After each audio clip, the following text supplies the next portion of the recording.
Would I ever curate an 80s show? Sure, I lived through it. It'd be fun. I'm Hamish Bowles, International Editor-at-Large for Vogue magazine.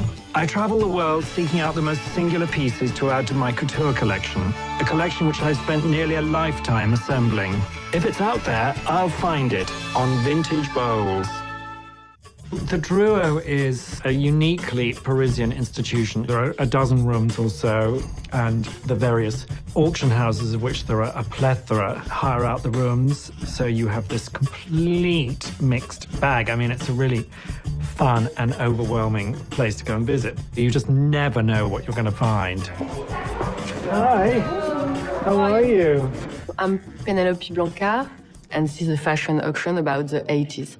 Fashion in the 80s is very interesting because it's the last decade where you have very strong codes, like large shoulders and color and glitter. And it was the first time in the fashion history that everything was possible. So it's quite important.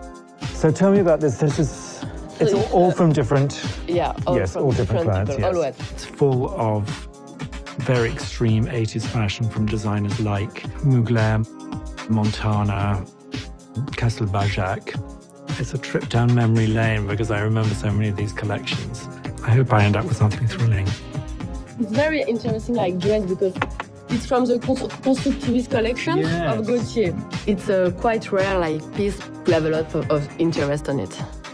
There are fragments of his name spelled in Cyrillic. That's great. The Gaultier is a kind of iconic piece.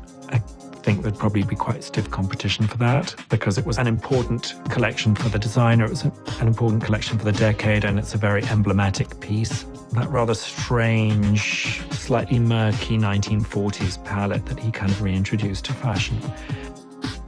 Going to the exhibition of vintage 80s fashion at Drouot, the PB sale, was deeply nostalgic acid flashback moment. I imagine there's going to be a lot of competition from the museums. Let's see how I manage.